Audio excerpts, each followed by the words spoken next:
You know, if you've ever hosted a large holiday dinner, you've probably hit this exact wall Or the where, classic kitchen traffic jam. right, exactly, you have like four people standing around completely idle, just waiting for one person to finish chopping the vegetables. Yeah, totally. Just everyone's staring at the cutting board. It's a total bottleneck. Yeah. And, well, when you look at how we traditionally train artificial intelligence, it actually suffers from that exact same issue.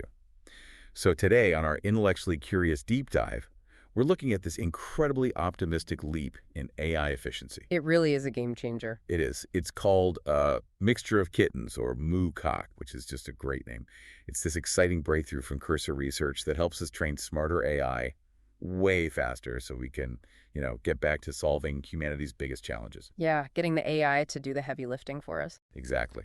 And hey, speaking of finding better ways to work, need help with AI training, automation, integration, or software development? Uncovering where agents could make the most impact for your business or personal life.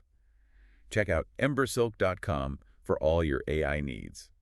So, all right, let's untangle this whole AI bottleneck thing. Let's do it. For anyone following the tech, standard mixture of experts, or MOE, is a pretty familiar concept. Yeah. But why exactly does it create that kitchen traffic jam in the first place? Well, it really comes down to how the hardware communicates. So in a standard MOE setup, the system separates the the actual thinking part Right. from the communication, which is the talking across the GPUs. It treats them as two completely separate phases. Okay, so they aren't multitasking at all. No, not really. You end up with these incredibly powerful GPUs that are just forced to stop their calculations, basically twiddle their thumbs, and wait for a central CPU to coordinate the next step before they can resume. Oh, wow, so it's just a lot of stop and go, which, completely kills your momentum. Precisely. And that's where Mo comes in with this brilliant solution called kernel fusion.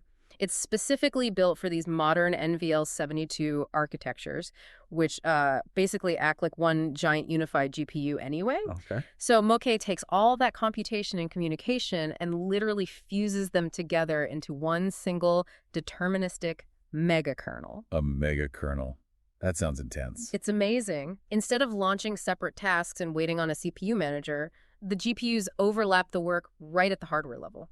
Okay, so going back to our kitchen analogy, this is like replacing a system where the chefs constantly stop to ask the manager what to do next, right? Yeah, exactly. And replacing it with like this perfectly choreographed restaurant kitchen where the cooks and waiters just share this continuous rhythm. They just bypass the manager entirely. That's a perfect way to look at it. But wait, here is where I get a bit stuck. If they aren't waiting for the manager, how do they know when the food is ready without just yelling across the kitchen at each other? So that is where Moke uses what they call a pull-based forward dispatch system. Pull-based, okay. Right. So in a traditional push-based setup, a GPU pushes data out, and then it has to wait for completion signals from like 71 other peers on the network. Oh, wow. Yeah. And that wait time takes about 103 microseconds, which is a massive drag on the system. So it's literally like waiting for everyone in a crowded kitchen to acknowledge they heard you before you're allowed to chop the next onion. Yes. But Mogo flips that script entirely. Instead of pushing and waiting, a GPU simply pulls the data it needs exactly when it needs it. Wow. There's absolutely no cross-network signaling required. Each unit just issues a load command and starts working the second the data arrives. It drops that latency down to a mere 18 microseconds. 18. Down from 103. Exactly. It maximizes the NVLink bandwidth beautifully. That sounds incredibly efficient.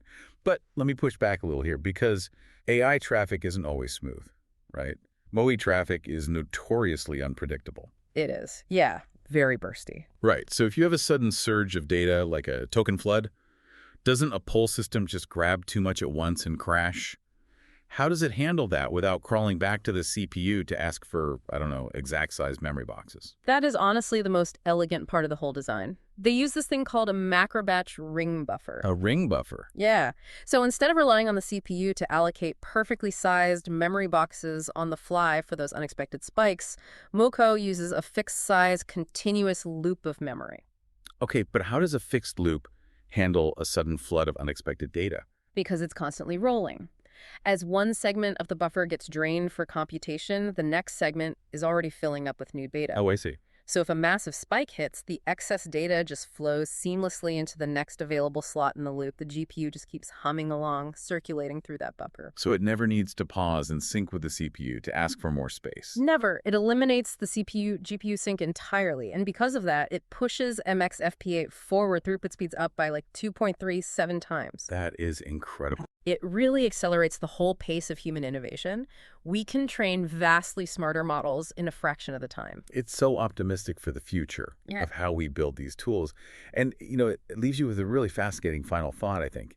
If AI computing is becoming vastly more efficient just by removing the central manager, the CPU, and allowing this direct pull-based peer collaboration, Right. could our own human organizational and corporate structures learn something from this megakernel architecture? Oh, that's a great point. Right. Maybe our own corporate kitchens need a kernel fusion upgrade. Well, if you enjoyed this podcast, please subscribe to the show. Hey, leave us a 5-star review if you can. It really does help get the word out. Thanks for tuning in.